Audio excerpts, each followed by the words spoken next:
Señoras y señores, ¿qué tal? Buenas noches, ¿cómo están? Gracias por acompañarnos, bienvenidos a esta nueva entrega de Queremos Saber aquí en la pantalla de Canal 4, una nueva semana junto a todos ustedes, una semanita ya con un clima cambiante, con una temperatura ya más de otoñal, como las que no habíamos tenido semanas atrás, pero bueno, aquí estamos en este living, hoy para hablar un poquito de otras cosas, salimos un poco de la política, un poco de otras cosas para poner en valor algo que lamentablemente parece que con el tiempo cada vez, no solamente que leemos menos, sino que también se hace difícil, lo conversábamos hace un ratito con nuestro invitado, poder llegar a esto,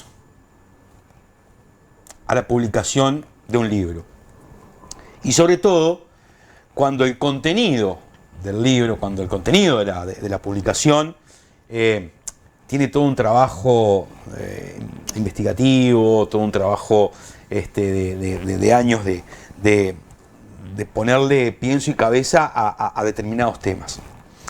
Hace algunos días se presentó este tomo 3, este volumen 2, tomo 3, la epopeya que vemos aquí, Historia de la ciudad de Paysandú, de Andrés Oberti, Rual, que creo que gran parte de su vida lo ha dedicado a la investigación y en estos últimos años fuertemente a lo que tiene que ver a Paysandú. Y quizás intentando, no sé si derribar, pero sí intentando cambiarnos un poco aquellas frases hechas que todos conocemos, quizás, ¿no? Que todos conocemos de aquella época y de la historia un poco de Paysandú, haciendo un trabajo de investigación, como decíamos, de documentación, de poder de alguna forma rascar un poco más en la historia y poder entender ciertos hechos que marcaron obviamente la historia de Paysandú desde otra óptica. La epopeya y sus detalles, ese es el título de este libro, que además, como decíamos, incluye imágenes, incluye además datos exclusivos de esta última gran etapa de investigación de Andrés. Buenas noches, es un gusto tenerte hoy, Andrés. Buenas Realmente un poco la excusa es la presentación de este libro, pero hacía un tiempo que queríamos tener esta charla contigo acerca de este trabajo que hoy por hoy es quizás tan difícil, ¿no? El seguir investigando, el poder seguir aportando algo más a la historia de un pueblo y de un país y de una región, e intentar de alguna forma, ¿no?, poner luz a algunas sombras que, como todas cosas de la historia, entre luces y sombras uno tiene que ir caminando. Sí, bueno, buenas noches antes que nada, gracias por la invitación, encantadísimo de estar aquí en tu programa. Y es bien lo que vos decías, es un esfuerzo de años, yo no sé si poner luz sobre sombra, simplemente otra mirada de los hechos históricos que de pronto no la han tenido otros autores anteriormente, porque yo un poco lo que planteo acá en esta obra es que estamos acostumbrados a repetir un poco lo mismo, con algunas pequeñas variantes, pero no hay trabajo de investigación, no había, sobre nuestra historia de Paysandú no había trabajo de investigación. Bueno, yo lo hice, tal vez venga otro después y lo haga mejor, pero yo sé que lo que yo hice con estos cuatro libros, que en realidad son 3 tomos, ¿no? Tratar justamente de buscar esos detalles, esa microhistoria que por ahí está escondida atrás de una carta, atrás de un documento, atrás de una frase de un libro que no nos deja del todo conformes, y uno dice, ¿cómo? ¿Pero cómo es esto? No entiendo. Bueno, siendo curioso uno va llegando a veces a ciertos caminos y digamos sendas por donde investigar, ¿viste? Desde el primer tomo, que refería al nombre de Paysandú y al origen de Paysandú, yo también pensé, bueno, ¿qué más se puede decir sobre esto? Y sin embargo encontré cosas que se podían decir, busqué mi propia línea de investigación y de interpretación de la historia y la planteé. Luego pasamos al segundo tomo que hablaba sobre básicamente sobre la etapa de la revolución artista en Paysandú, qué pasó en Paysandú mientras el grito de Asensio, qué pasó en Paysandú con el tema Casablanca, la conspiración, si sí o si no, bueno, todos esos puntos de la historia donde uno de repente puede profundizar mucho más de lo que hemos leído y aprendido. Y bueno, pasamos por el 46, por el anteúltimo tomo, se llamó Les Vázquez, por los vascos, ¿no? Porque la invasión de Rivera fue gracias a los vascos, en fin, no vamos a hablar de ese último tomo ahora, pero de este, que es el más interesante creo que para la mayoría de la gente, por involucrar la defensa de Paysandú del año 1864. Y es un poco lo que vos decías, bueno, ¿qué más se puede saber? Ya sabemos quién ganó, quién perdió, cómo pasó lo que pasó, pero no, realmente no sabés. Mira, hasta yo me sorprendí con cantidad de cosas que encontraba a medida que iba trabajando. ¿Cuándo en tu vida, en tu carrera, cuándo decís, voy a comenzar a investigar, voy a poner todas las pilas en esto y a comenzar esta investigación, ¿no? ¿Cuándo es el momento ese? Mirá, no hay un momento, yo creo que son en una etapa de tiempo, la verdad que nunca marqué en el almanaque cuando empecé, por ser curioso, no solo yo, sino mucha gente empieza a investigar, a leer, a informarse sobre ciertas cosas.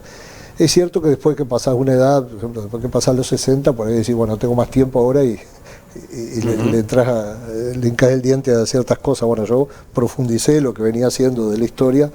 En mis últimos años en Diario El Telégrafo yo escribía todos los viernes una página de historia y, o sea, no recuerdo cuál fue la primera cuando empecé, pero antes de eso, a su vez, leía mucho de historia por mi padre, que fue investigador también, pero más por el lado de la filatelia, mi abuelo, no sé, sinceramente no sé en qué momento, dónde viene, creo que desde chico como que fui asimilando ese gusto por el diario, por la lectura. ¿Y desde joven eras igual? Sí, ¿En tu juventud eras igual de curioso? Curioso siempre fui. El clásico curioso que desarma el juguete, ¿viste? Y después no sabe cómo armarlo. Que le sobran tornillos. Ahí va, exactamente, o se pierde. O piezas. Pero eso, bueno, es común a mucha gente. Después es como que vos encauzás tu curiosidad natural, la encauzás o para el lado, no sé, de un deporte y te enfocas en eso. Bueno, yo me enfoqué para la historia. Sobre todo después que vas encontrando que justamente falta por hacer, porque cuando llego a esta etapa de la historia, del 64, 65, decís, ¿qué más se puede decir de todo lo que se ha dicho, ¿no? Y te das cuenta que había mucha cosa más. Creo que más del 90% de todo lo que encontré y averigué está acá en el libro. Que el libro, aclaro que se llama La Epopeya, sí, pero es importante la segunda parte del título que dice y sus detalles. Y sus detalles. Eso capaz que tendría que haberlo puesto más fuerte más ahí, grande. Porque esa es un poco la base del libro, los detalles de lo que la microhistoria que ya conocemos. Y ahora vamos a comentar después más adelante un poquito más algunos de esos detalles que son curiosos. ¿Cuántos años en el diario estuviste, Andrés? En el diario 32 años, creo. Y de alguna forma eso también te ha... La publicidad también, en fin.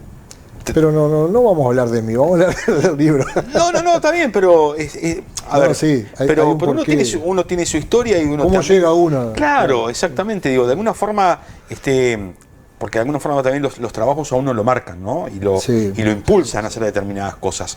¿No? Por eso te preguntaba un poco de la juventud, si eras un poco... En todo el tiempo del diario estás permanentemente con la información. Ahí va. Estás viendo cómo se escribe la historia todos los días. Es eso, un informativo en tu caso también. Vos, cada día que te pones frente a la cámara, lo que estás haciendo es relatando la historia de... ya mañana vas a hacer otra cosa y estás todos los días contando lo que va sucediendo, lo que estás haciendo es dejando escrita la historia. En el caso del diario, bueno, en tu caso en una imagen y sonido, ¿no? Pero en realidad estás trabajando con la historia también, porque vos relatás los hechos que pasaron, estás anunciando lo que puede pasar, pero el otro día estás contando lo que pasó. Es como una rueda, ¿no? Sin querer estás haciendo historia también. Y el diario, y en el diario más todavía, porque después queda escrito, lo podés volver a leer, encontrás, yo qué sé, no sé, se cumplen 170 años de no sé qué, ahí vas y buscás para poder escribir sobre ese aniversario de tal cosa y ya encontraste. Y siempre te pasa, siempre te va a pasar, seas curioso o no, si sos curioso más por supuesto, pero que buscando algo encontrás otra cosa. Y cada vez que yo encontraba otra cosa lo anotaba. O sea, siempre, no sé, estaba buscando sobre un tema y encontrás 20 cosas más y anotala, porque después no vas a volver sobre eso. Y anotando, cuando el que se tenía una base de datos impresionante, y después digo, ¿qué haces con eso? Y cuando te metes a profundizar un tema, en este caso la defensa, es cierto que yo tenía tal cosa, o la guardás sabiendo que la vas a usar después, en fin. ¿Y por qué comenzar a profundizar en la defensa?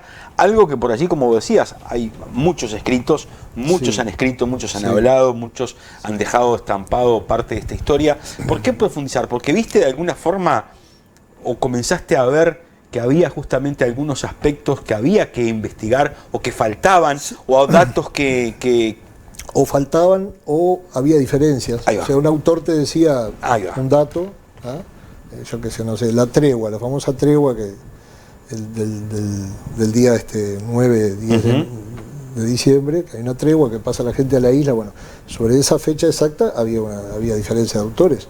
Entonces vos lo que tenés que hacer en ese caso es tratar de ir para atrás, porque cuando lees un autor te dice, bueno, tal dato lo sacó de este lado, vas a ese lado y de dónde sacó. Cuando querés acordar, vas siguiendo para atrás el camino a ver cuál fue la primera fuente, cuál fue el origen de eso. Puede ser una carta de un protagonista, puede haber sido un documento del gobierno de ese momento, o puede ser un autor que se refirió por primera vez a eso, de dónde lo saca ese que dijo. El que dijo por primera vez que hubo un pasaje de la gente a la isla, ¿de dónde lo sacó? Lo contó 15, 20 años después, ¿de dónde lo saca? Siempre tenés que ir a la primera fuente, porque después tenés segundas fuentes, terceras fuentes, y en realidad son repeticiones. Y después están también los adornos, ¿no? Los adornos que tejen la historia también, porque a veces la historia es medio aburrida, se te ponen a jorobar mucho con fechas exactas, tenés que darle a veces un poco de color, y ahí es donde corres el riesgo de por darle color o tomar un autor sin saber que ese autor ya le había puesto color y vos lo repetís y encima le cambias algo, le agregas algo, peor todavía. Entonces siempre tenés que buscar el camino inverso, digamos, el último que se escribió sobre tal tema es esto, bueno, ahí entra para atrás, a ver, vas siguiendo de dónde sacaron las cosas, y por ahí te quedas con las mismas dudas y tenés que buscar vos, tu fuente, vos. Eso te iba a decir. Porque hay cosas que no te las aclaran, o que no ves el dato claro, y ahí sí tenés que ir de lleno a los archivos, ¿no? En Uruguay tenemos el Archivo General de la Nación, la Biblioteca Nacional, el Museo Histórico Nacional, hay repositorios muy interesantes. Y la verdad que yo pensé que ya se habían visto un montón de cajas de esos lugares, y ya veo que no, acá descubrí que no. O sea, yo fui a revisar el archivo del presidente Aguirre, el archivo de Berro, el archivo de Leandro Gómez, el archivo de Flores, el archivo de Lucas Piris, y te encontrás con datos que, bueno, que me sirvieron para elaborar algunos de los capítulos de las páginas del libro. ¿Qué es lo que más te sorprendió de esta última investigación? Y mirá, ponele, si hiciéramos un ranking así, hay 3, 4 cosas que no tanto que me sorprendieron, sino que es como que la novedad, decís, pero pucha, y esto no se había dicho. Después entramos a juzgar si eso que no se había dicho es tan importante o no. Pero ya del momento que es nuevo, decir, ¿qué pasó acá? Uno es este punto que yo te decía, el famoso pasaje ese de la gente a la isla. Bueno, primero que no fue solo a la isla, o sea, pasó mucha gente a la isla, pero pasó gente a territorio, o sea, a la provincia mismo, ya sea Concepción o otros lugares. El grueso pasó a la isla. Otras habitantes de Paysandú, familias, mujeres y niños y gente mayor, se fueron directamente a otro lado, o quedaron cerca de Paysandú. O sea, no es que todos los que estaban se fueron a la isla. Pero vos fíjate que ahí está la curiosidad, porque la historia nos cuenta que tal día pasaron a la isla. Bueno, ¿por qué no pasaron antes? ¿O por qué no pasaron después? ¿Por qué ese día? O sea, la historia contaba que algunos autores decían que era el 8, otros que era el 9, y encontrás un propio documento de que estaba ahí en las cajas de archivos que te dice exactamente cuándo es. Entonces te pones a pensar, ¿por qué tal autor, teniendo la posibilidad de encontrar este documento, no dice exactamente cuándo es como dice el documento? Porque ese autor copió a otro y a otro, claro. Y el primero que lo puso mal. En este caso del pasaje a la isla, el primero que habla de eso es el diario de Hermógenes Masanti, ese capitán de Leandro Gómez que fue secretario, que fue poniendo día por día lo que fue pasando, Fue llevando el diario. Y ese diario, que se llama Diario de Defensa del Capitán Eugenio Mazzanti, en realidad no lo publica él, sino que lo publican dos protagonistas de la defensa, que son Pons y Erauskin, y ahí lo incluyen al diario. Pero ¿qué pasa? Después cuando entras a profundizar te das cuenta que Mazzanti, hay un autor que dice que no sabía escribir. Y Pons y Erauskin dicen que los originales del diario de Mazzanti se perdieron, y ellos, para que no se pierda todo, lo publican en base a lo que a borradores que tenían. Entonces ya el famoso diario Mazzanti, que lo teníamos como la Biblia, claro, deja de ser la Biblia. Y ahí es donde se dice por primera vez el pasaje este. Pero buscando encontré que la tregua la piden, no la pide Leandro Gómez a la tregua, la piden los comandantes español, argentino y inglés. El italiano todavía no estaba, no había llegado el barco italiano. Que eso es otro, por ejemplo, otro detalle, ¿viste? Siempre pensamos que estaban en España, estaban todos, claro. No estaban todos al principio. Bueno. Ellos la piden y Leandro Gómez la acepta inmediatamente, por supuesto, pero no es Leandro Gómez que la pidió, decían, ¿qué te cambia? No cambia nada, la gente cruzó igual, pero ya es un detallecito, por eso, y sus detalles, que te hace ver otra mirada. O sea, esa gente, esos barcos extranjeros que estaban ahí, estaban como observadores, pero estaban también como protagonistas también. No era solo estaban ahí a ver qué pasaba, dónde caían las bombas. En este caso, hablan con Tabandaré para hacer una tregua, y le plantean a Leandro Gómez, está clarito el documento donde ellos le plantean a Leandro Gómez la tregua. ¿Y de qué hora? Hasta las 5 de la mañana hasta las 12 del mediodía. Lo hacen el 9 y la tregua va a ser el 10. O sea, la gente pasó a la isla el 10, de tal hora a tal hora. Tal cual lo pidieron, tal cual Leandro Gómez lo acepta. Ahora, después vos decís, bueno, pero vamos a profundizar un poquito más. ¿Por qué la piden ellos y no la pide Leandro Gómez? Bueno, por ahí no está la respuesta, pero ya te deja un camino abierto a investigar. Porque por ahí estaba haciendo otra cosa, o pensando otra cosa, teniendo otra estrategia, o por ahí no pensaba que lo iban a bombardear tanto como lo bombardearon, si no hubiese desalojado a la gente antes, por ejemplo, una buena razón. Claro. Porque si, bueno, ¿por qué tienen que hacer la tregua y pedir a sacar a la gente? ¿Por qué no la sacaron antes? Y porque no pensaban que lo iban a bombardear de esa manera. Hay otros datos también, por ejemplo, Leandro Gómez en agosto del 64, ni pensaban todavía en lo que iba a pasar en diciembre, ¿no? Pero en agosto le pide a la Junta Económica Administrativa, del gobierno local, que le donen un terreno, que era muy común, no es que se lo donan a él por algo especial, sino que era muy común, un terreno que estaba baldío, que pertenecía a tal, que era Santiago Valé, una persona de Buenos Aires que tenía varios terrenos, porque este señor no había cumplido con el precepto, con las condiciones que te daban para donarte un terreno. Te pedían que, yo te lo dono, pero vos tenés que hacer un cerco, hacer una casa, plantar árboles, no sé qué más, para que valga realmente la donación. Y este dueño anterior no había cumplido, entonces el me dice, bueno, vamos a aprovechar, démelo a mí que yo voy a hacer eso. El me lo quiere para hacer quinta, y se compromete a acercarlo, a hacer una casa, a plantar árboles y a todo lo que le pedían. Claro, después no lo hizo porque sabemos que tuvo otras ocupaciones. Pero eso también no se sabía, ¿viste? La petición de Leandro Gómez, está todo el informe, el expediente, lo hacen medir de vuelta, le piden a Poncini que lo mida, todo un trámite ahí administrativo que se cumple y se lo dan. Pero claro, después Leandro Gómez lo puede cumplir. Y después de enero menos iba a cumplir todavía, después del 2 de enero. Y ese terreno lo reclama la viuda de Leandro Gómez.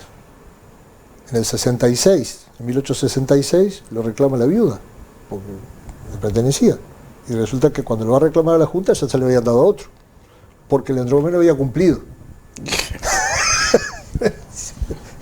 Era real que no había cumplido. Sí, se olvidaron del detalle de por qué no había cumplido. Pero la cuestión es que legalmente no le correspondía y ya se lo habían dado a otro. Y la viuda lo reclama, no ella, sino por medio de su hermano, porque ella se había ido a Montevideo a vivir y le pide a su hermano Pedro Lengua que lo reclame. Y la Junta le niega el derecho, ¿no? Que ya está. Insisten, entonces le piden que como que haga todo de vuelta, toda la justificación de vuelta, o sea, medio como para demorarla, ¿no? O cansarla. Claro. Y se hace eso y siguen no dándoselo. Entonces, termina dándoselo Flores. Mirá vos las cosas, de decir, estamos todos locos, bueno, es así. O sea, el propio Flores viene a Paysandú, que esa avenida Paysandú de Flores no estaba registrada, en el 66 de la fecha ahí, y se entera de esto y dice, no, tienen que dárselo igual. Y los de la Junta le dicen que no, porque legalmente no le corresponde. Y Flores dice, no importa, dárselo igual y se acabó. Entonces la Junta acepta, porque era el presidente, claro, gobernador provisorio, claro, presidente de facto, sí. Pero el que mandaba, y dejan asentado que se lo damos, aunque no le corresponde, pero solo porque Flores lo pidió. Esa historia es increíble. Bueno, está ubicado el terreno, todo está dicho ahí dónde es, con fotos, ¿no? Y ese terreno es municipal actualmente, porque después hay toda una historia. ¿Cuál sería actualmente? La resumo, es viste, creo que hay una canchita de fútbol ahora, es en Leandro Gómez, Leandro Gómez, Avenida Brasil, sí, Paz y Ledesma. Ajá. Hay una parte, sí, bueno, sí, eso era todo un baldío, era todo el terreno de Valé, de Leandro Gómez, de Carmen, y después queda un tal Algorta, un Carlos Algorta, queda apoderado con el poder a nombre de los hijos de Leandro Gómez. Y bueno, este Algorta, no sé qué pasó con los hijos, con esa relación, pero lo empezó a vender, a fraccionar el mismo y a vender, y en un momento que una buena fracción de terreno libre, y la Intendencia Departamental del Paysandú lo termina comprando, Intendencia Municipal en ese momento, lo termina comprando en 1958 a los herederos de Leandro Gómez, que dice que Quintana, Algorta se ve que vendió una parte, pero seguía estando a nombre de los herederos de Leandro Gómez. Y la Intendencia se lo compra a los herederos de Leandro Gómez. Y lo teníamos ahí y no sabíamos nada. ¿En qué nos cambia la historia? Insisto. Nos invadieron, nos bombardearon, todo eso está igualito, pero son esos detalles que te van dando otra perspectiva. Porque fíjate que en agosto él pensaba en vivir ahí, en plantar árboles y hacer una casa. Lejos estaba. Y no estábamos a 20 años. Y no, claro, lejos en su cabeza estaba de lo que iba a vivir mientras meses eso después. Sucedía, Flores estaba acordando con... Claro. Pasan tantas cosas juntas. En septiembre es fantástico, porque el 7 de septiembre, por ejemplo, pasan dos cosas simultáneas el mismo día, que está el incendio del famoso Villa del Salto, que fue incendiado, ahí en la costa, está el lugar exacto donde fue incendiado, digamos, en la desembocadura de Leandro Gómez, de la calle de Leandro Gómez. Y el mismo 7 de septiembre, donde Leandro Gómez manda a incendiar el buque para que no quede en manos de los brasileros, Flores, Urquiza, se reúnen en Casablanca, en la casa de lo que después fue el frigorífico, la casa de Libarós, ahí en esa zona, en ese lugar. O sea, el mismo día.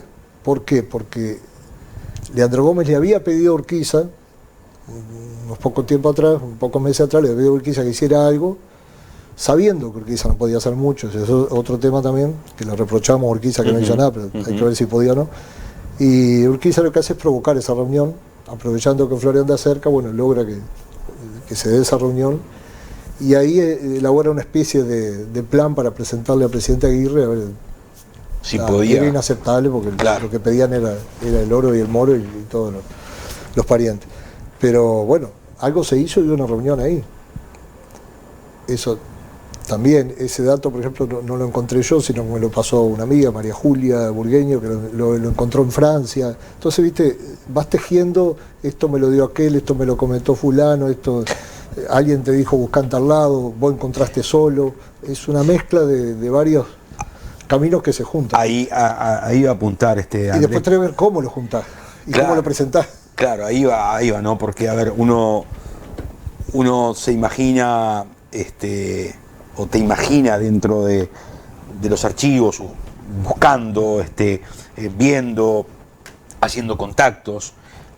Pero esto es un trabajo que se hace desde la soledad, porque, a ver, un escritor de repente que escribe una novela, se encierra en un cuarto y comienza, ¿no?, a escribir las páginas de su futuro libro. Sí. Pero en este caso hay todo un trabajo de diagramación, hay un trabajo de pienso, de diagramar de investigación, me refiero, ¿no?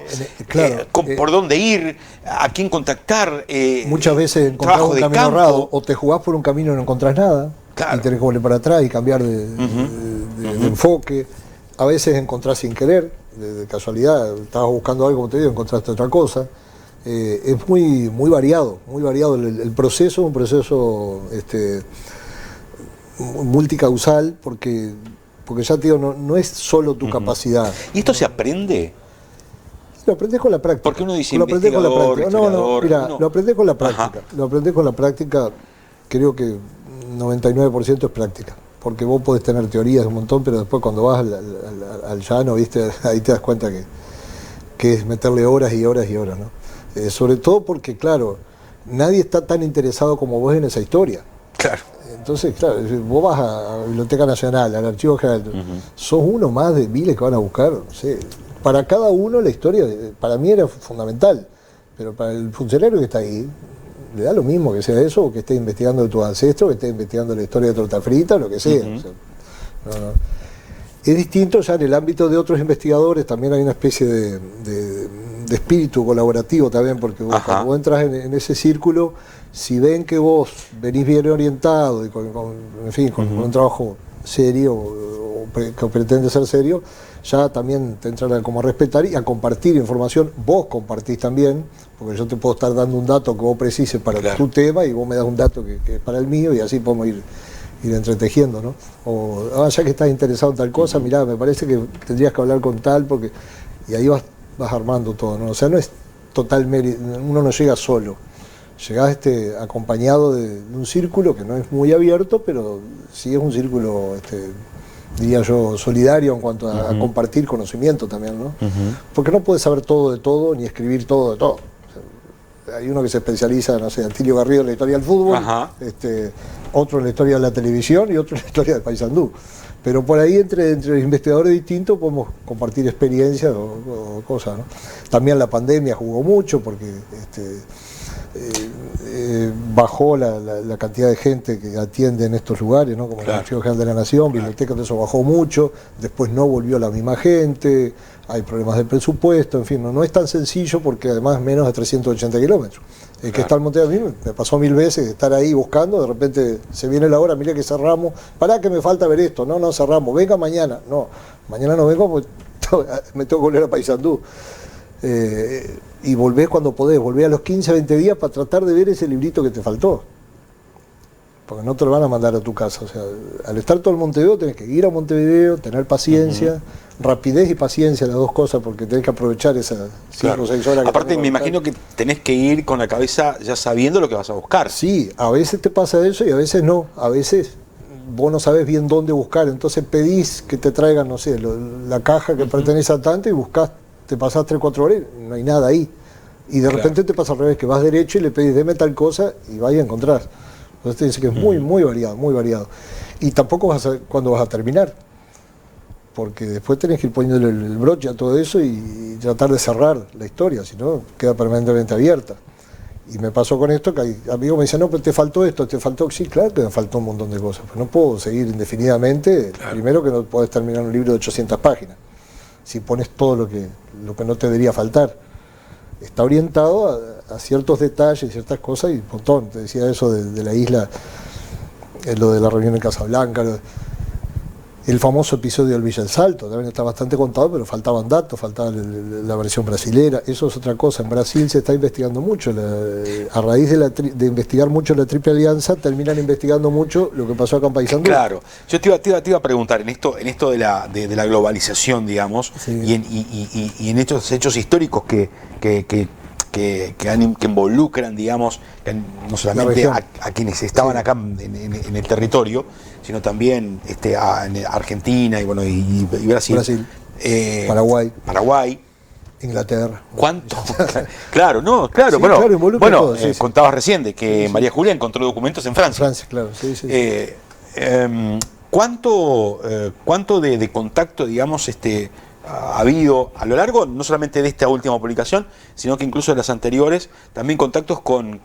Yo tuve contacto con gente, con investigadores de la Universidad de Santa Catarina, Río Grande, y ellos, el grupo de investigadores que vinieron 3 a Paysandú, estaban justamente buscando a ver qué se sabía de esto, qué más podían encontrar de este tema, porque estaba conectado con su propia investigación de la Triple Alianza. Parece mentira, pero en Brasil hay un cierto grupo de historiadores que está volviendo sobre el tema con otra mirada, no con la mirada de los triunfadores, sino con otra mirada, tratando también de poner en tela de juicio un montón de cosas, ¿no? porque en todo hecho histórico siempre vas a tener diferentes versiones. Dentro de 100 años, ¿cómo vamos a contar, o dentro de 200 años, cómo vas a contar, no sé, la inauguración de la residencia universitaria? Hay que ver a quién se le ocurrió, cómo se hizo, cómo se llegó, la participación de la universidad, de la intendencia, de los actores. ¿Podés contarla de una manera? Depende. Bueno, en aquel momento, ¿cómo se contaba lo que estaba pasando? Lo contaba la prensa favorable al gobierno, o sea, el gobierno blanco en este caso, Aguirre primero y después Aguirre. ¿Por qué? Porque no había libertad de prensa. Estaba prohibida la libertad. Lo único que se podía escribir era a favor del gobierno. Entonces, si vos vas a basar la historia en lo que decían los diarios, era todo pum para arriba el blanco, porque era lo único que se podía escribir. Y está bien que no había libertad de prensa, porque estabas en guerra. Estando en guerra, ¿qué pasa? ¿Qué sabemos ahora? ¿Qué pasa? ¿A quién le crees? ¿A las fuentes de Irán, a las fuentes de Estados Unidos, a las fuentes de israelíes, a las fuentes de cualquier otro lado? O sea, a China. Cada uno está dando su versión y realmente no sabés, desde el punto de vista informativo, no sabemos qué está pasando ni qué pasó ayer. Ayer ya no sé qué pasó, que si la tregua, no se sabe nada. Porque también hay algo que dice que estando en guerra no existe la información, sino que existe la propaganda. Y capaz que es entendible, porque si vos estás atacando, vos crees que se conozcan ciertas cosas. Claro. Y si te estás defendiendo, vos crees que se conozcan ciertas cosas también. Entonces frenás lo otro. O sea, vos sos el atacante. Vos no vas a decir, no, que todo el mundo opine, que todo... No. Y el defensor lo mismo. Y los otros que no son ni atacantes ni defensores también van a estar interesados. Es inevitable, digo yo, que sobre el pucho, sobre el momento, se tejan versiones muy distintas. Después, con el tiempo, cuando el tiempo hace su trabajo, ahí se pueden analizar, no con el diario del lunes, sino con el diario de muchos lunes después. Seguro. Podés ver las cosas distintas. O sea, yo no estoy juzgando hechos acá, no estoy diciendo que fulano estuvo mal o estuvo bien, estoy diciendo que pasó. Por ejemplo, una de las cosas más sorprendentes que encontré fue una renuncia de Leandro Gómez. Leandro Gómez renuncia, en noviembre renuncia. Claro, capaz que sabía que no salían a aceptar la renuncia, pero él se renuncia, se calentó, hay todo un tema. ¿Y por qué? Era una personalidad muy especial. Nada que ver con esa personalidad que nos vendieron, de que estaba enfermo, todo eso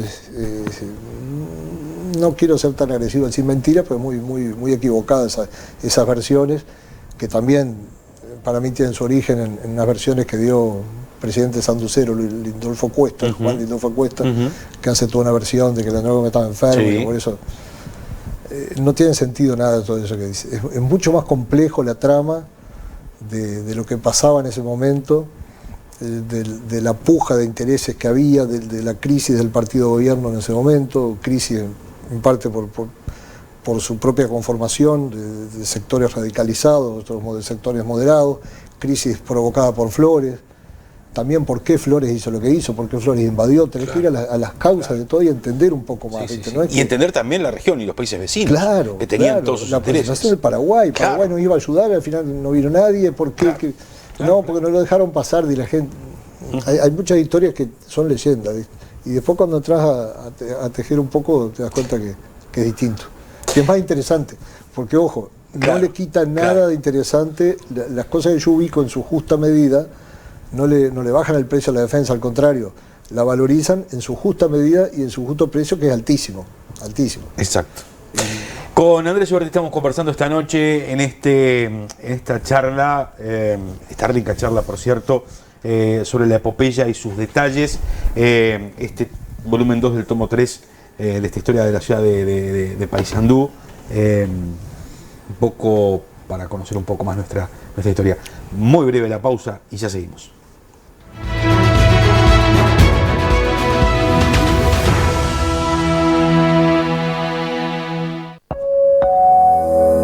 En Comepa seguimos avanzando para cuidar lo más importante, tu salud. Hoy damos un paso clave con el nuevo laboratorio de análisis clínicos, un espacio pensado para mejorar la calidad diagnóstica, incorporar tecnología de última generación y optimizar la experiencia de nuestros usuarios. Uno de los cambios más importantes es la agenda previa. Esto significa que ya no es por orden de llegada. Con agenda, cada persona tiene su horario asignado evitando esperas innecesarias y permitiendo una atención más organizada y eficiente. El nuevo laboratorio incorpora tecnología avanzada y biología molecular, lo que permitirá realizar estudios complejos en menos tiempo. En Comepa seguimos evolucionando. Más tecnología, más organización y el mismo compromiso de siempre: cuidar tu salud. Gol de ofertas en Mercado Libre. Smart TV Aiwa 50 pulgadas a $349. Set de 3 valijas a $3.490. Pack cartas Adrenaline Mundial 2026 a $1.330. Y envíos rápidos y gratis. Mercado Libre. Mi hijo necesita una mano para potenciar su emprendimiento. Y si no funciona, no. Es mucha plata para arriesgar. Te vas a arrepentir, Te vas a arrepentir. Todo empieza por algo. Si lo planificas bien, podés darle una mano sin desordenar tus cuentas. Dale para adelante. En cada etapa de tu vida siempre hay una solución. Compará, Copase, siempre te conviene.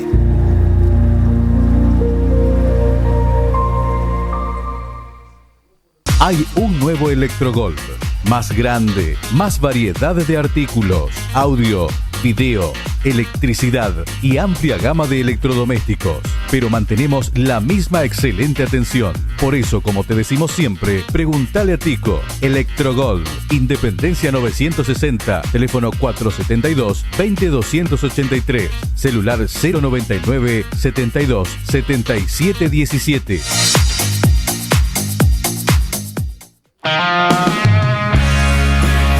Jorge María Sardo, negocios rurales e inmobiliarios, venta de chacras y campos, establecimientos agropecuarios. Contamos con chacras cercas de Paysandú, ideal para fraccionamiento, casas, apartamentos y salones comerciales. No deje de consultarnos. Tenemos un negocio para usted. Sarandí 1331, teléfono 098 59 59 11.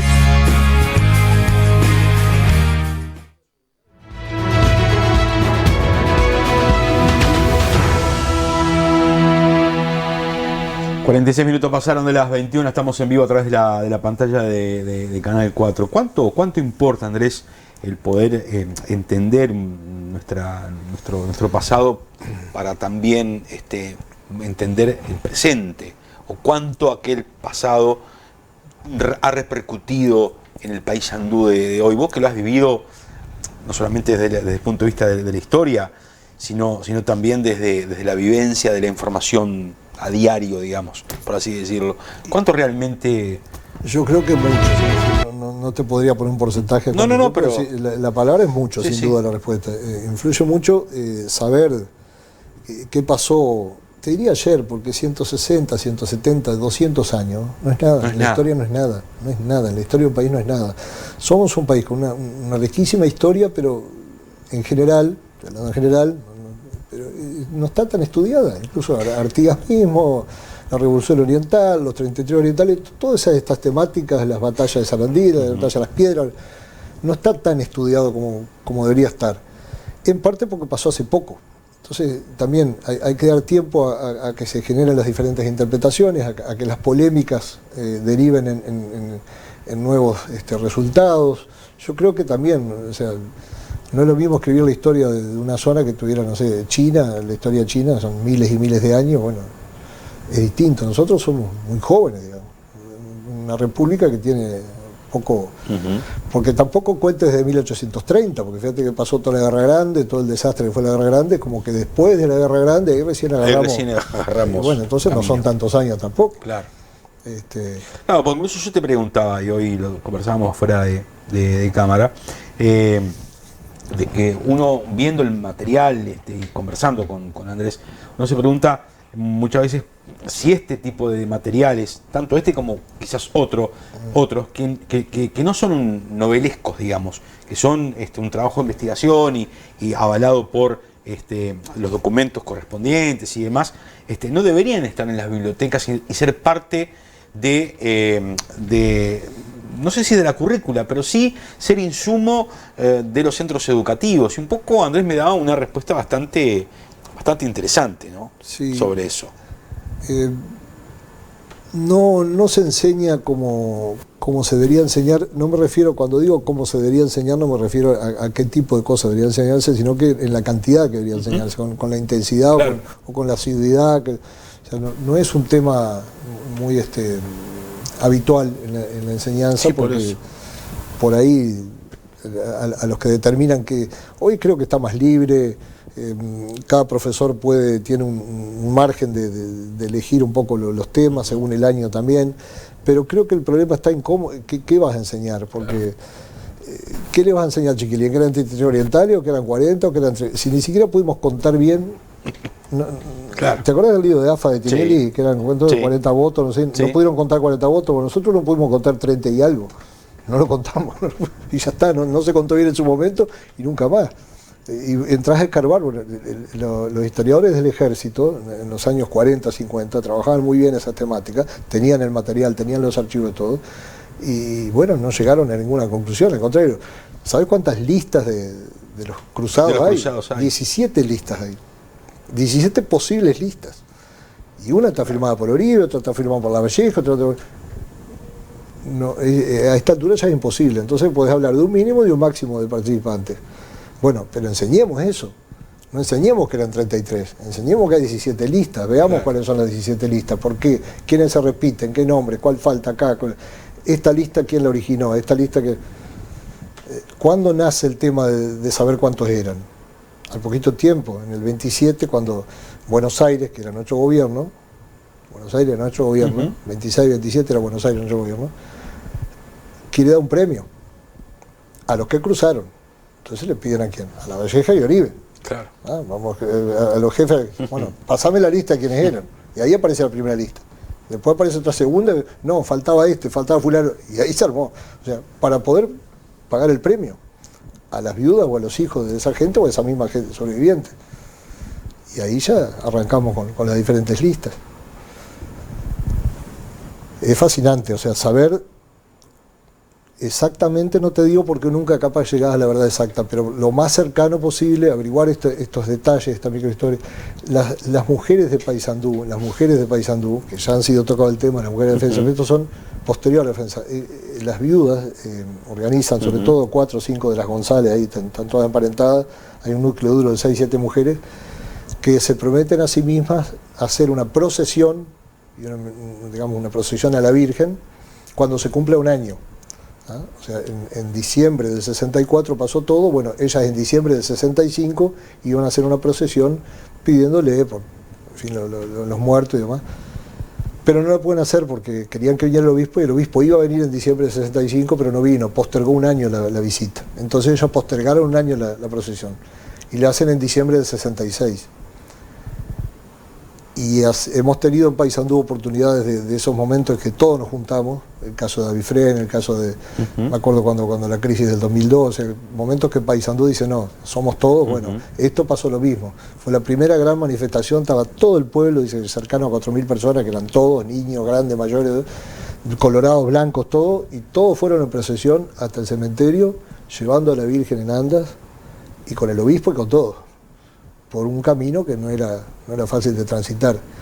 Todo organizado por las mujeres, o sea, como una reconciliación, sanar las heridas y de ahí para adelante, todo por delante. Bueno, ese ejemplo lo dan las mujeres. A nadie más que a ellas se les ocurrió hacer eso.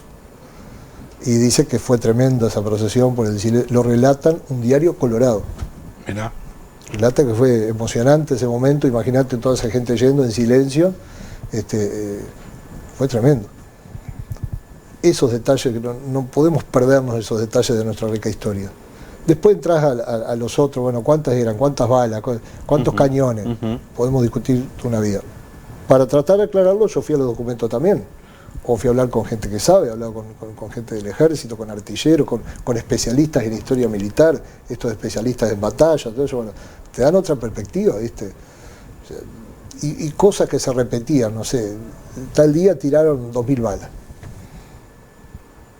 2.000 balas, ¿sí? ¿Quién las contó? No tenés contador de balas. ¿Todas juntas? ¿Y cómo hiciste para contarlas que fueron todas juntas? ¿O fueron 2.000? para que alguien las contara, ¿no? De repente si te tiran 10 juntas ya te perdiste. O sea, en realidad ese día no se tiraron 2000 y pico de balas, sino que... Pero hubo alguien que los contó, sí. El 6 de diciembre, que fue el día del primer gran bombardeo, el barco, gente del barco francés y gente del barco inglés las contaron. Y uno contó 614 y el otro contó 615. Entonces ahí el número no pasa a ser 2000 como dice la leyenda, claro, sino que pasan a ser 614 o 615. Y sí. Es mucho más preciso. Claro. Porque había alguien que no tenía nada que ver, que ese sí estaba contando. Y además eso te da la idea de que no fueron todas juntas, fueron espaciadas. Pero entras también a ver que los cañones no pueden tirar todos juntos. Porque ¿qué pasa? Imagínate en la plaza de Yagüita vos tenés 5 o 6 cañones ahí en la plaza, ¿no? Apuntando acá, donde estamos nosotros, ¿no? Si vos tirás todos los cañones, los 4 o 5 cañones juntos, 6, el que tiró el cañonazo no sabe dónde le pegó. Porque vos disparás el cañón y hay alguien que está mirando el humito, no sé, el montón de escombros que vuelan. Pero si tenés 6 disparos, vos no sabés si el que está al lado tuyo el que le pegó, fuiste vos que le pegaste. ¿Cómo ajustás la puntería? O sea, tiene que tirar uno, tirar el otro y así. Pero yo tiro mi cañón y yo ajusto mi puntería. Si sé dónde fue mi tiro. No puedo tirar así nomás. ¿Por qué no puedo tirar así nomás a lo loco? Primero porque desperdiciar las balas, que es lo más preciado que tenés. Porque si se terminan las balas, ¿qué te pasa? Tenés que ir a buscar a Buenos Aires, como le pasó a los brasileños. Si te quedaron sin balas, tuve que ir a buscar a Buenos Aires. Y entras a averiguar por qué se quedaron sin balas. Tiraron más de las que tenían que tirar, trajeron menos de las que tenían que traer. ¿Cómo te vas a quedar sin balas? Imagínate Irán, se quedó sin misiles. No, claro, ellos sabían que lo que... ¿Cómo tenés las municiones? ¿Cómo contás? Bueno, vamos a Paysandú, vamos a invadir Paysandú, vamos a bombardear Paysandú. ¿Cuántas llevamos? Llevamos 2000, llevamos 1000. ¿Quién decide cuántas balas trae? ¿Con qué cañón vas a tirar? ¿Cuándo lo vas a tirar? Tiramos un montón primero, esperamos que pasa, tiramos todo juntos, tiramos todo lo que tenemos y después vemos. Toda la estrategia militar, táctica, ¿cómo se desarrolló eso? Hubo un planeamiento, claro que sí. ¿Desde dónde tirabas? ¿A qué distancia? Claro. ¿Con qué tipo de munición? Vos tenés que medir hasta la cantidad de pólvora que le colocás al cañón, porque o se te pasa de potencia o te queda corto. Claro. Y conocer el territorio también. Conocer el territorio, si vos vas a tirar de acá hasta allá, claro. ¿Con qué bala? Con esta que pesa 20 kilos. Bueno, la potencia de este cañón, ¿cuánto es? Bueno, ponele 248 gramos de pólvora, para llegar hasta ahí justito, porque o se te pasa de largo, lo que te determina, digamos, la potencia del tiro es la cantidad de pólvora. Claro. Si le pones más pólvora, si te pasa de pólvora te puede reventar el cañón directamente. O sea, vas a llegar de aquí a Río Negro, pero se te va a reventar el cañón. Y si pones menos, te quedas corto. Ese factor de la pólvora, combinado con la trayectoria, con el ángulo, 10.000 factores que los militares lo saben, y los que estaban en ese momento lo sabían. Sobre todo los brasileños, que eran militares realmente entrenados y técnicos. No era que tiraban a cualquier lado tampoco, porque vos en una guerra tenés que cuidar tus municiones, tus recursos bélicos, no podés desperdiciar balas. No es como las películas que tirás nomás. Sí, tirás. Acá no sabías cuántos días ibas a estar. En el momento que comienza el bombardeo no sabes si todo se termina el otro día o el 6, 7 de diciembre nadie sabía que iban a estar hasta el 31 y hasta el 2 de enero y cómo se iba a desarrollar. Los defensores tampoco. Menos todavía. Los defensores eran encerrados. Claro. Nosotros mismos nos habíamos encerrado y bueno, ahí está. También, ¿cómo manejás tus recursos acá adentro? Se quedaron sin fulminantes. ¿Por qué se quedaron sin fulminantes? Por cada bala un fulminante. El fulminante era un fulminante, ¿viste? Como las pistolas de juguete, ¿sí? Un fulminante que te hace disparar. La chispa. Claro, la chispa para que reviente la pólvora que tenés dentro del caño. No te puedes quedar sin fulminante. Si tenía 1000 balas, tenía 1000 fulminantes. ¿Qué pasó? Cuando van a abrir una caja de fulminante que le habían mandado a Montevideo, le erraron, eran de pistola, y no calzaban en el cañón. En el coso. Sonaste, te quedaste sin fulminante en ese momento. Desesperación, ¿te das cuenta? No puedes decirle, pará un poquito que voy a comprar fulminante y vuelvo. El de afuera puede hacer eso, o sea, ellos se quedaron sin balas y fueron a buscar a Buenos Aires, pero vos no podías, si te quedabas sin balas, te quedabas sin balas, si te quedabas sin fulminante, te quedabas sin tirar. Desesperado se le ocurrió a Rivero, que había probado una vez jorobando, cazando con un amigo, había probado con una cabeza de fósforo colocarlo en lugar del fulminante y resultó. Y ahí entonces inmediatamente prueban y funciona. Tampoco de cada tiro no funcionaron todos, porque a veces fallaba. Muchos detalles de la microhistoria. La construcción del baluarte de la ley, ese torreón que hay ahí en la esquina de la plaza, ¿no? De Montecasero y 18, ese torreón defensivo. ¿Por qué no en otro lado? Porque ahí estaba visible, le podían pegar fácilmente, pero ahí también estaba a disposición de todos los demás. Y ahí estaba al lado del mayor refugio que había, que era la iglesia de construcción. Corregir detalles cuando hablemos de esta historia, no digamos basílica, porque estaba muy lejos, era el templo, era el nuevo templo. Entonces, estaba cerca del nuevo templo parroquial. Con el tiempo se le empezó a decir iglesia después, pero para nosotros basílica. Pero para mi padre y mi abuelo no. Era la iglesia. La iglesia. O el templo. Templo parroquial. Esos detalles, o sea, capaz que si no te pones a profundizar te crees que siempre fue basílica. Cuando capaz que en el concepto vos sabés que no es basílica, pero que basílica de 1949, de hace poco. Muy poco. Y en 1948, 47 nadie decía basílica, porque no sabían que le iban a nombrar basílica. Los detalles de la rendición, del acuerdo, de lo que sea que hubo al final, cómo fue realmente, quién le mandó a quién, qué cosa. Hay que buscar esos documentos. O los detalles al principio del ultimátum, que al comienzo le manda flores a Leandro Gómez, no le contesta. Hay también matices sobre eso. Entonces, todos esos detalles no te cambian la historia general, que es bueno que la sepamos y tal. Si alguien quiere investigar un poco más, puede leer esos detalles y buscar algún otro. Encantado. Última pausa, con Andrés Oberti ya venimos.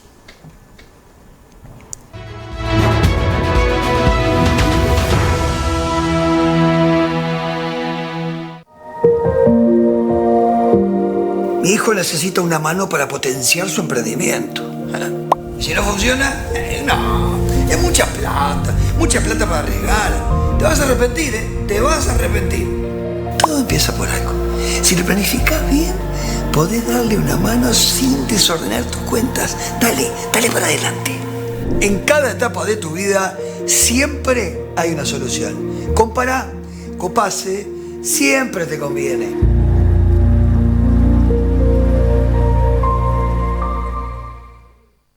Gol de ofertas en Mercado Libre. Smart TV Aiwa 50 pulgadas a $349. Set de 3 valijas a $3.490. Pack cartas Adrenaline Mundial 2026 a $1.330. Y envíos rápidos y gratis. Mercado Libre. En Comepa seguimos avanzando para cuidar lo más importante, tu salud. Hoy damos un paso clave con el nuevo laboratorio de análisis clínicos, un espacio pensado para mejorar la calidad diagnóstica, incorporar tecnología de última generación y optimizar la experiencia de nuestros usuarios. Uno de los cambios más importantes es la agenda previa. Esto significa que ya no es por orden de llegada. Con agenda, cada persona tiene su horario asignado, evitando esperas innecesarias y permitiendo una atención más organizada y eficiente. El nuevo laboratorio incorpora tecnología avanzada y biología molecular, lo que permitirá realizar estudios complejos en menos tiempo. En Comepa seguimos evolucionando. Más tecnología, más organización y el mismo compromiso de siempre: cuidar tu salud. Hay un nuevo Electrogolf, más grande, más variedad de artículos, audio, video, electricidad y amplia gama de electrodomésticos, pero mantenemos la misma excelente atención. Por eso, como te decimos siempre, preguntale a Tico. Electrogolf, Independencia 960, teléfono 472-20283, celular 099 72 77 17.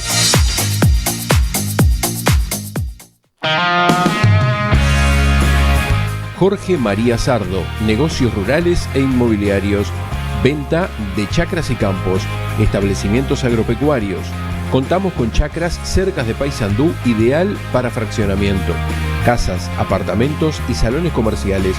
No deje de consultarnos, tenemos un negocio para usted. Sarandí 1331, teléfono 098 59 59 11.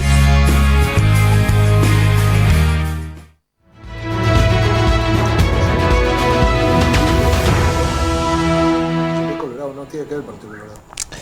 Mirando la contratapa de la epopeya y sus detalles, me quedé sorprendido por la chaqueta, por la camisa claro. de Leandro Gómez, ¿no? Colorada, rojo. Era su Crimea Punzó. Crimea Ajá. era el tipo de chaqueta, se llamaba chaqueta Crimea. Ajá. Era el modelo, digamos, porque se había inventado en la guerra de Crimea, en la zona donde hoy está Rusia, digamos. Ese tipo de chaqueta larga, viste, con bolsillos grandes, en fin, con la especie de cuello, los botones, eso era Crimea, se llamaba. Y Crimea Punzó, lo relatan varios protagonistas. Incluso cuando Leandro Gómez los reúne a todos, el 3 de diciembre, que los reúne a todos ahí en la plaza, a todos los soldados, él se presenta con su uniforme de Crimea Punzó y pantalón blanco con la cinta celeste atravesada, que era la cinta, digamos, de ceremonia oficial, que se colocaba en esa cinta celeste atravesada. Así se presenta Leandro Gómez, así lo dice Massanti y varios protagonistas más.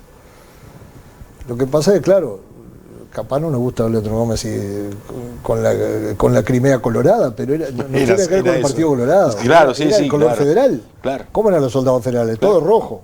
Con el sombrero rojo, eran todos rojos. Era un poco por la condición de federal. ¿Cómo haces la selección de la tapa? Mira, ese es un cuadro que está conservado en el Colegio del Rosario, que no se conocía en colores. Hay una foto parcial de ese cuadro en un libro de Barrios Pinto que se imprimió en 1979 y luego en 1982, creo, pero en blanco y negro. Yo le saqué una foto al propio cuadro que estaba como perdido en el colegio. Saben que lo están conservando. Es un cuadro precioso, están las dimensiones. Es el ataque a Paysandú de un pintor, de Roberto Castellano, que era un diplomático que lo gustaba pintar. Cuando era cónsul de Uruguay en Concepción del Uruguay, pintó ese cuadro en 1932 y lo ofreció la gente de acá, los concejales blancos, le proponen al gobierno que lo compre. Y el gobierno dice que no, mayoría colorada dijeron que no lo querían comprar. Entonces los blancos, ¿qué hacen? Hacen una colecta y lo compran y se lo regalan al municipio. Y queda en el municipio un tiempo, después lo sacaron, lo descolgaron, lo guardaron, lo archivaron, después termina yendo al colegio en algún momento. Bueno, está toda la historia de ese cuadro, que es precioso, ¿no? Está muy bueno. O sea que por la tapa de delante y la tapa de atrás tenés ya dos novedades. El cuadro que no se conocía en colores y el color de la chaqueta de coronel. Esa es la chaqueta de coronel. Era coronel Leandro Gómez. Lo ascienden a general, pero creo que no le dio el tiempo, ya cuando lo ascienden ya era diciembre bastante avanzado. Y no le dio el tiempo a colocarse en la chaquetera que le habrán mandado un paquetito. Claro. Sí, claro. También le habrá importado decir, ¿qué? Me venía. ¿No? Ahora. Quiero ayudarme a defenderme. Claro, seguro. Ediciones Tierra Adentro es una editorial de Durazno. Sí, que tiene una extensa trayectoria de apoyo a escritores del interior, básicamente. Así que está en todo el país. Está en todo el país. ¿Y acá en Paysandú dónde lo conseguimos, Andrés? En Paysandú lo conseguimos en los 3 lugares, en Libros del Shopping, en Posta del Libro, en Calle Ituzaingó, y si no, en Prisma de Lunares, en 18 de julio, casi Mayeberri. Perfecto. Y también lo tiene Néstor Guillermoni, perdón. Ahí en su puesto de 18 de julio, casi Montevideo. Ahí va. Bien, Néstor, entonces lo tiene. Aquí está. Historia de la ciudad de Paysandú, tomo 3, volumen 2, la epopeya y sus detalles, de Andrés Obertirrual, que nos ha acompañado esta noche. Ha sido realmente un placer. Un poco la idea era la presentación de este material, de este libro, pero también un poco conocer esto de la investigación, de los detalles, y el trabajo investigativo y de publicación, que no debe ser fácil en estos tiempos tampoco publicar su propio libro, ¿no? Más allá de que en esta oportunidad contás con la editorial, porque los anteriores el apoyo. Habías sido vos un poco el... No, también estaba el sello de editorial, pero como apoyo. En realidad siempre un gran apoyo contar con gente con experiencia en publicación, porque ahí vas discutiendo un montón de cosas, ¿no? Que vos, desde el punto de vista del investigador y del escritor, por ahí lo ves de una manera y la editorial lo ve con Claro. ya con la cabeza del lector. Entonces, Exacto. es un conjunto de esfuerzos. Exactamente. Ha sido un placer, Andrés, recibirte. Muchísimas gracias a vos. Y bueno, y nada, a todos en estos lugares lo pueden conseguir, entonces ojalá que prontamente pueda estar en otros lugares esta publicación, que tiene un rico contenido no solamente literario, que forma parte de la escritura del escritor, sino que también y sobre todo la documentación que avala justamente lo que aquí se relata y se escribe. Nosotros nos encontramos la próxima semana, el próximo jueves. Gracias, buena semana para todos. Está bien,